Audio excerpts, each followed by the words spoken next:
Hello again. In this video I want to introduce you to the RMC260 control panel with an ATEM mixer, but this time, rather than showing you the original version 2, we are going to introduce here now the version 1. And the version 1 is doesn't cost the same. It's about $150 less, and it's upside down. It's pretty much the same on this end, except it doesn't have power out to control to go to the panel. You have to run the power separate to the panel. And at the other end, on the very basic unit, there's nothing. On the fully blown version, you'll see that it's got a connector for the second RMC panel for controlling ME2. It's got a tally and GPI I/O connector, and it's got a 6-pin connector to go to the LCD, not the LCD, yeah, LCD. Anyhow, the touchscreen that isn't finished yet, out of development yet. And as you can see here, I'll try to hold them both up. You can see that the only difference on this end is the power connector. Doesn't exist there. But this unit obviously has the display, the 16:2 display, and the rotary knob, which is used for doing configurations as well as many other operational features. It's also got a little activity LED, and when it's blue, it's indicating that it is receiving data from the ATEM. When it's red, it indicates it's sending data to the ATEM. This has just got a plastic protective cover over top of that. Now you notice on here we also have the LED. It's a 3-color LED as on the fully blown one. Now there's an option you can get for the version 1 where you can actually get the tally connector, and what that allows you to do is actually have program and preview tallies as per the version 2. And also allows you to have up to 23 GPIs to trigger certain functions. Here I have one of those, and as you can see, it looks like a fireplace. This is where the normal LCD display would be, but because it doesn't have one, because it's version 1, you can actually see through this part here, and you can see the LEDs inside doing their little dancing, and it looks like a fireplace, so I call it the fireplace. Not that it generates any heat or anything. Anyhow, so basically, again, this box here is allowing the RMC control panel to control the ATEM, and as I move the fader, you can see all that's happening, and you can see up here all that's happening up here. Now this is also running the latest software, which is also applicable to the version 2, which will be released shortly. One of the big functions that it can have, if it could control the focus on an iPhone, it'd be even better. But one of the little niceties you can do, if you're using the extended or the tally option, which comes standard on the version 2, but is an option on the version 1 to control, you can either use my box or you can build your own. All the pin connectors are all available in document form. So, you can allocate these buttons here, and in this default mode, I'm running 8 program tallies, 8 preview tallies, and I'm running 7 GPI commands. And I've actually, they're all programmable. and I haven't released that software yet, but I've got a default program on here that this first button is a shift function. So as you're selecting the cross points over here on the program and preview row, you can see that there I've just got them selected.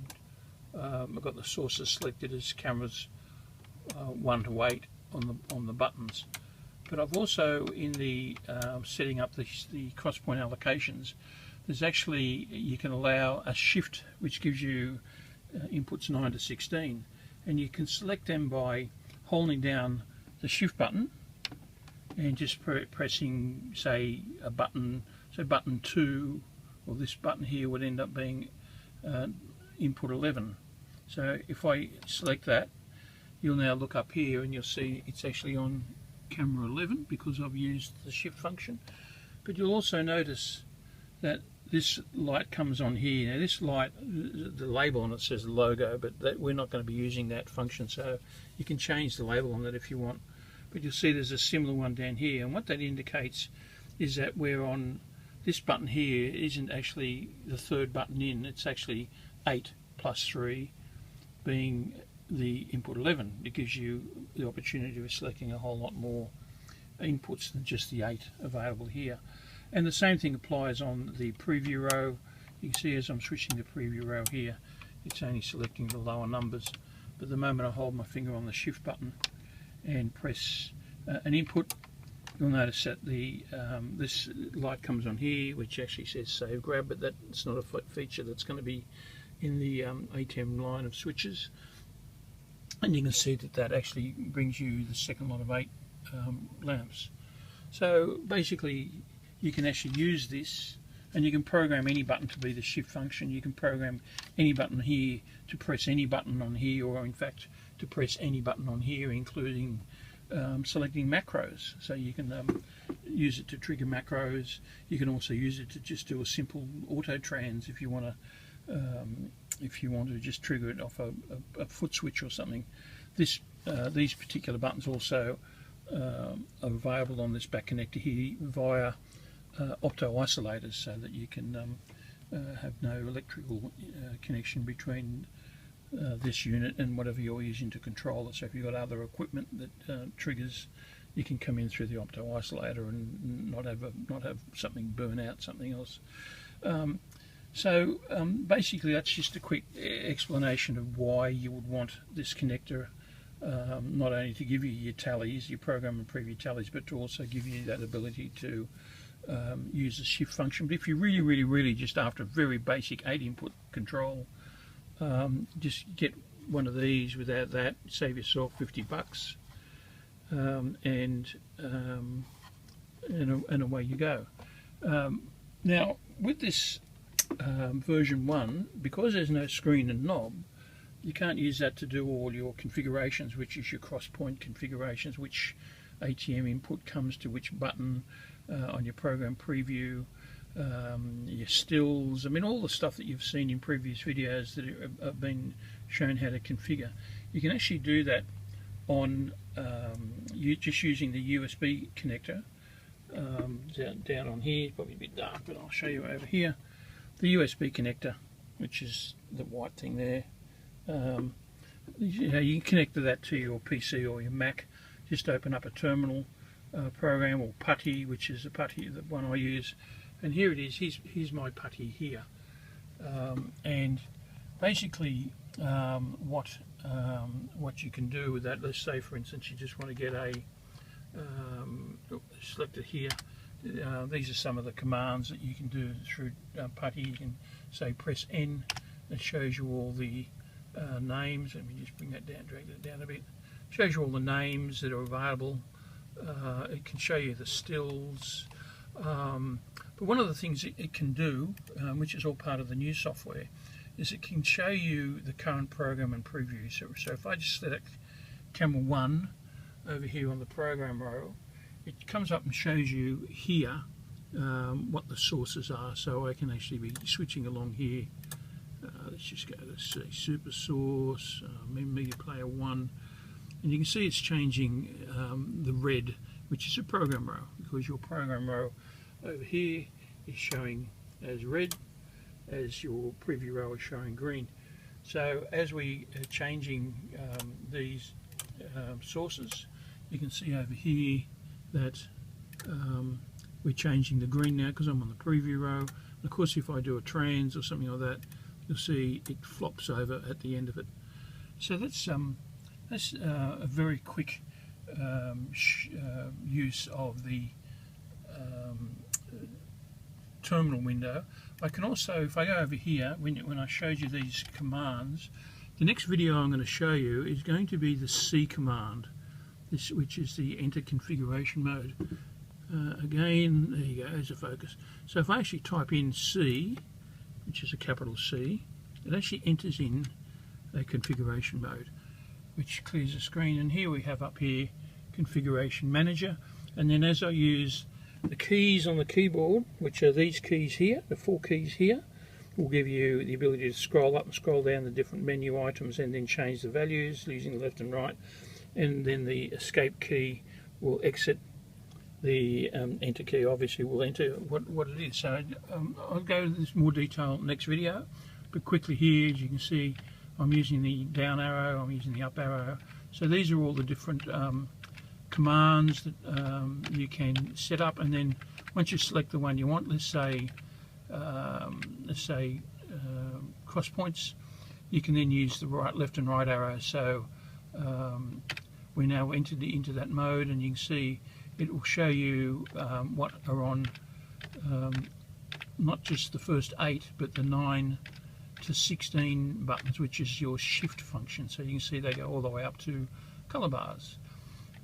So let's say if we go way back to button number 1, which on the RMC is black, but very shortly I'm going to be taking these labels off of here. I'm going to move all these labels 1 to 6, I'm going to move them up 1, and then I'm going to, on these last buttons, I'm going to have 7 and 8, and totally get rid of any reference to black in background.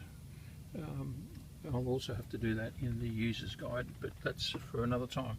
But here, now as I use the left and right arrows, I can then change the input as quickly as that. If you have the monitor enabled in one of the menu items, as you're changing the source, it changes the source or shows you what source you've selected on the preview row, so you can eyeball it if you're not sure what the number is.